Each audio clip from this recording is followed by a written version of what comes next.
Well, welcome, and Baruch Ata Adonai Eloheinu Melech HaOlam Asher Kitshanu b'mitzvotav v'tzivanu l'asok b'divrei Torah. So, Amen. thank you. And before we begin today, I'm telling you that this is a genuinely R-rated lesson, and that is because Judaism, when it says love the Lord your God with all your heart, with all your soul, and with all your might. The word for heart is levavcha, not libcha, but levavcha. And there's a traditional interpretation that means both with your good side and with your dark side. And we are going to be looking at the dark side today. And it doesn't make me feel the most comfortable, obviously. When I was reading, I think it was Cider House Rules, there's an entry that the doctor puts in there where he says, they've reached the teenage years and now you start to keep secrets. So these are human behaviors. That's what they're dealing with. And we look at it from a clinical point of view. And just as in clinical world, you have to deal with every element of human behavior and what goes on. And we know, of course, that when it comes to sexuality, that is a very deep, deep, deep part of human behavior. So I'm going to see what I can do to find the share with you. And this morning, we are going to be looking, of course, at Torah Temimah. And I trust that you have a nice size copy in front of you. You do? That it's a good size and you can see it clearly. And this is the verse that we read on chapter 2, verse 24 in Genesis. And it says, Al ken ya'azov ish et aviv et mo. And for this reason, a man leaves his father and his mother. I need to tell you that we have already read an interpretation that moves away from let's say, the obvious one about leaving their jurisdiction, and that it's really talking about the fact we're talking about marital relations. That's what that Ya'azov Ish has to do with a new intimate relationship with his wife. And here we go. This is the part that we're really looking at, ודבק באשתו, and cling to his wife. והיו לבשר אחד, and they shall become one flesh. And that's what we're going to look at right now. So we've already looked at a few of these. We had read about the fact that it had to do with moral behavior and forbidding consanguineous behavior, etc.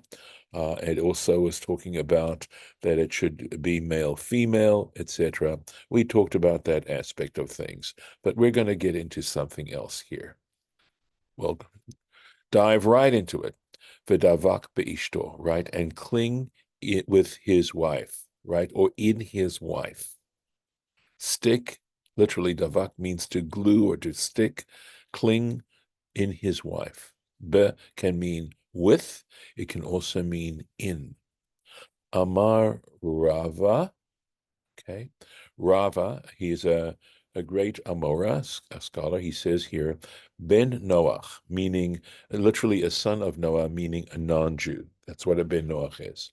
Sheba al Eshet Chavayro, who has intimate relationships with his neighbor's wife, with his fellow's wife. Shelor Kedarka. Shelor Kedarka means not in the normal way. That's literally means not in her way. Patur is exempt. So what generally, and you notice the note I've made up there, generally shalok kedarka is a euphemistic way of referring to anal relations, but it means not in the normal way of sexual relations. So possibly it could include other things, but generally it's understood as anal. Dichtiv, I told you this was R-rated. Dichtiv, and how does he know it? V'davak beishto, it says, and he shall cling to his wife, beishto, so in other words, with his wife, v'lo be'eshet chavayro, so this is saying that it's referring to saying that that he has to have normal relations, essentially is what it's going to say, with his wife. And it doesn't, this law, he's saying, doesn't refer to his neighbor's wife. That's how he's understanding it. And Torah Temimah is going to have plenty to say about that. Vodavak, and again, it says, and cling to, so understood to mean having intimate relations in the normal way. Velo shelugdaka. So it doesn't refer to that if it isn't in the normal way. So, wow, right? Right. Remember, never, don't ever assume that we understand everything. This is just a process, and we'll see. It really has to go through this, but it goes through a process of trying to have a deeper understanding of what's going on. Here we go. Drasha mehufechet. He says this interpretation, mehufach, lehafoch, means to turn over. Miresha filosefa, from beginning to end. And I struggled with this particular expression here. And I believe it's saying that what it's doing is it's inferring the opposite from, that's what it's saying, is that it is the opposite of what is being stated positively. Klomar, that is to say, Daha da'asar hakatuv eshit chaveiro, that since the scripture has forbidden his neighbor's, his fellow's wife, kededarshinan, as we've already explained in our previous understandings, be'ishtor, so it says be'ishtor because it says his wife, velo be'eshit chavaro, in other words, he should cling to his wife and not to his neighbor's wife. Hurak bedevek dahainu kidarka. In other words, that verse only is referring to davek, and they're understanding davek as meaning normal sexual relations. Dahainu kidarka, and that's the kedarka in her normal way. Aval belo vidavak, but if we're not talking about the application of this word vidavak, which is, in other words, they're saying that this term vodavak is being limited to ishto, and dorshtin be'ishto. We do not say that that applies only to his wife. Velo be'eshet chavaro, it doesn't apply to his fellow's wife. So I hope you're understanding the logic of how this is being understood legally. The omnam, however, Zehu rak be'eshet ben Noach. This only applies to the wife of a non-Jew, in other words, a non-Jewish wife, woman. Aval imba al eshet Yisrael, but if he happens to have intimate relationships with a Jewish woman, right, an Israelite woman, chayav, he is going to be guilty. Afilu shelo ka, even in a situation where it is not normal intercourse. He is going to be chayav. And generally speaking, we know that adultery is a capital offense. The Iyen beKesef Mishneh, he says you can look further on in Kesef Mishneh. Kesef Mishneh is a commentary on Maimonides' encyclopedic work on Jewish law. Perik Tet, chapter 9, Halacha Zayin. Those chapters are subdivided into halachot, Himlachim, and this section is called Malachim, Laws of Kings. And generally, that section of the Maimonides Mishneh Torah is dealing with, let's say, universal laws, laws that deal with both Jews and non-Jews, but especially with non-Jews. V'chein ein ze rak be'eshet chavera. And likewise, this doesn't just apply, ein ze, sorry, ein ze, this rak be'eshet chavera, this applies only to his fellow's wife, meaning that it's this idea of being patur, exempt for having anal intercourse, applies only to his wife, to his friend's wife, to his fellow's wife. Aval be'ishto, right? Okay. aval beishto, but with regard to his own wife, this is again talking about a Jewish person, patur, he is exempt al shelo kedarka. He is exempt if he has another anal intercourse with his wife, is basically what this is saying. Now, I would like to say that Jewish law is being very progressive in the sense that if for some reason the two of them enjoy intercourse in that particular way, there is no prohibition against it. But this is just as far as we've gotten now, okay? We'll see. So, in other words, what this is suggesting is that a Jewish man is not allowed to have any kind of intercourse with a person, someone else's wife, okay? But he's allowed to have anal intercourse with his own wife. But in what we've just read, on the basis of this, a non-Jew is allowed to have anal intercourse. At least I wouldn't say he's allowed to. Let's say he's exempt. We've got to be careful about that. With a woman who's his friend's, his fellow's wife, but he's not allowed to have that kind of intercourse with his own wife, right? So we're in a situation now, and we're going to see, he's going to comment about this because this is bizarre. In other words, that a Jew is allowed to do something that a non-Jew isn't allowed to do. Af al pi diktiv, and despite the fact that it states ודבק, it uses this term ודבק to cling, v'darshinan velo shelo kedarka, and we have expounded that to mean it means in the normal way and not in the non-normal way. Ach klala klaimalan, right? However, we have a general rule. In other words, we've explained this. This is the way we explain this to allow a non-Jewish person to have this kind of intercourse, and they're forbidden for having it with their own wife. Klala klaimala, but we have an established general principle, the leka midi del Israel share, that there's never a situation where there is something that an Israelite is allowed to do, leoved elilim asur, while a non-Jew is not allowed to do it. It's a general rule. So the idea of an Israelite being allowed to practice this and a non-Jewish person not allowed to practice this kind of intercourse, it doesn't work. Uli Israel share shelo kedarka, and to say that for an Israelite it is permissible for him and his wife to engage in this kind of intercourse.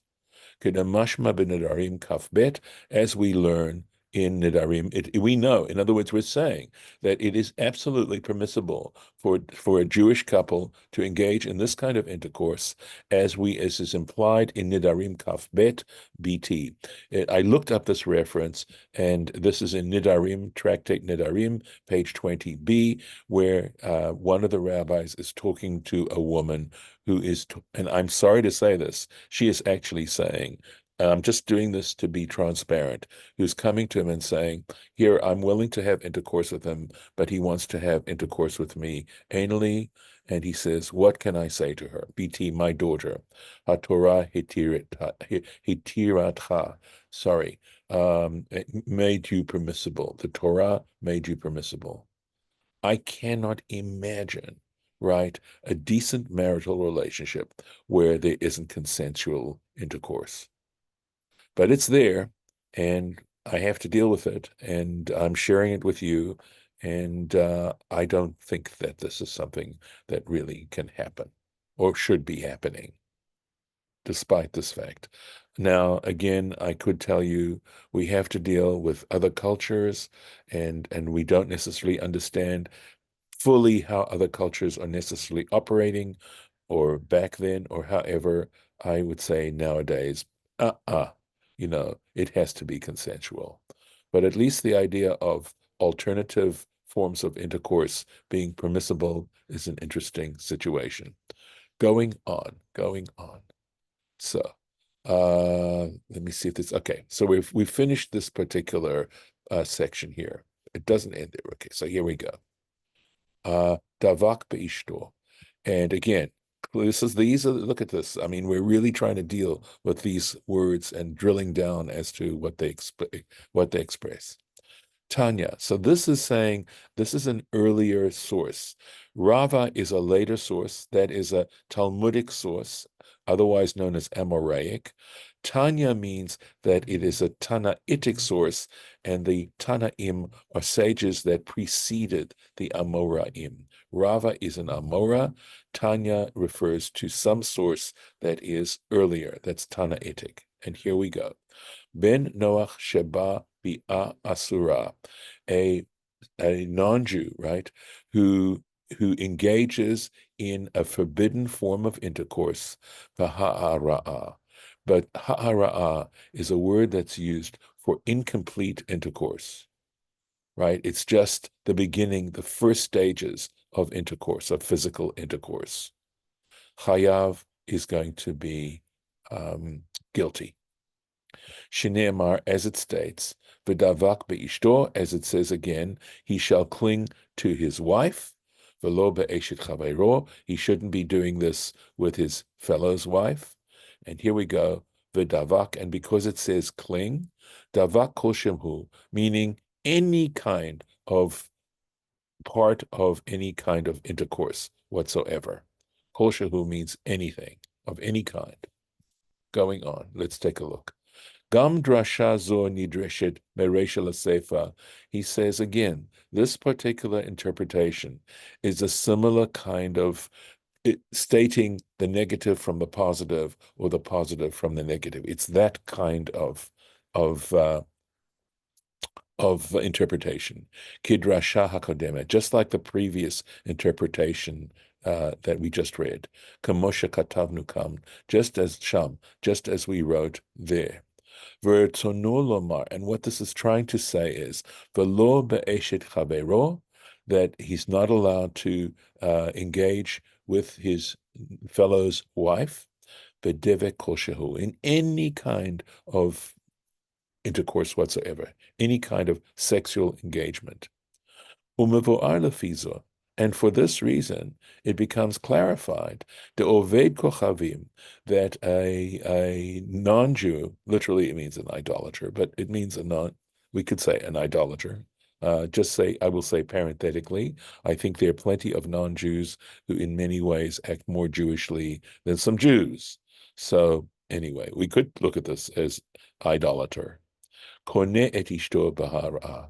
That we can say then that a non-Jew is able to acquire, literally it means he acquires his wife through this initial stage of intercourse. In other words, we know that there's something that's called a common law marriage, where basically a man says to a woman, I think an example of it would be, he says to her, listen, if we engage in intercourse, you should understand that that act is a formal act of marriage to you. I'm formally betrothing myself to you. So he's saying here, even if it's not a complete act of intercourse, he in fact is able to get married that way. De kamok de darshinan, because it's just as we are interpreting davak kol shehu, right? That just as we explained davak, this word davak, kol shehu, any kind of sexual engagement, the isur, to prohibit it. In other words, we had said that a non-Jew engages in that is going to be guilty. Kach nidrash gam leheter. We're going to interpret it also for permissible things, for permission, le'inyan ishto, with regard to his wife. ודבק באשתו, it says, and he clings to his wife, afilu devek kol shehu, even if it's just the very initial stages of intercourse, of clinging. Uvikar hadrash, right? And the I would say the essence of this drush, of this interpretation, tahalashon devek, it has to do with the fact that the word davak, right? This word davak, to cling, more al kol shehu, it refers to any kind of clinging, any kind of cleaving to something. And the reason we understand the connotation of davak as meaning it's not a super glue kind of clinging, it appears disfara le kamandamar, that the person who's the author of this interpretation holds kamandamar, like the person who says babavli. It says in the in the Talmud, Babylonian Talmud, Tractate Sanhedrin Samach Daled, Sanhedrin page 64a, the Darish Hanitzmadim, there's a verse that talks in Deuteronomy that says those who uh, clinged to, how do I say it, right? Who clinged to Baal Peor. And this is referring to an item in Numbers, an occurrence that happened in Numbers after Balak and Bilam, after Bilam tried to curse them, how the Israelite men were seduced by the Moabite women, and they were killed, right? So in other words, because what happened was that in order to engage with those women, they had to bow down to their idol, right? So nitzmadim, they're saying the word semed, which also means to cling, kitsamid pitil. We're talking here about like the tzamid pitil means a closely fitting lid. In other words, very closely attached. Klomar chibur chazak umamitz. We're talking about a super strong kind of clinging. Va'atem hadvekim, but those of you who were davek b'Hashem, who even if your connection to God is only a loose kind of connection, and there it says, goes on to say, Chayim kulchem hayom, you are alive today. Meaning that on the one hand, when it came to idolatry, they had to be really, really committed to that idolatry. But even if their relationship to God was somewhat light, they still are alive. Kishte tamarot. We're talking, and they're in that drush in Sanhedrin. They say like two dates advukot ze bazeh, like two dates sticking to each other, because dates are sticky, and that's the kind of stickiness we're talking about. We're talking about a sticky note kind of sticky. Klomar devikal. In other words, we're talking about a very light kind of connection. And let's go on. Udechavtea, right? And similarly, lo bezachar, in other words, we're saying this kind of ara'ah, right? This very initial stages of intercourse, the laws apply also to a male, velo bebhema, and they also apply to an animal, afilu koshahu. Any kind of sexual engagement is forbidden, period. So let's go on here. And again, the fact that it's talking about these kinds of things is because we know about human nature and that human beings engage in these kinds of things. So let me find the place here. Right. The ikar isur znut behema v'chaya, and regarding the nature or the very essence of the prohibition of having any kind of immoral behavior with an animal or a wild beast, mevu'ah b'drasha hasam basamuch, will be explained in the next drush, which we will leave for next time. So I'm going to here, okay, right here. And I'm going to stop the share. And I see you're still with me, so I'm glad about that. Any comments before I get off the recording? Any thoughts? All right. We'll allow you to comment off the record.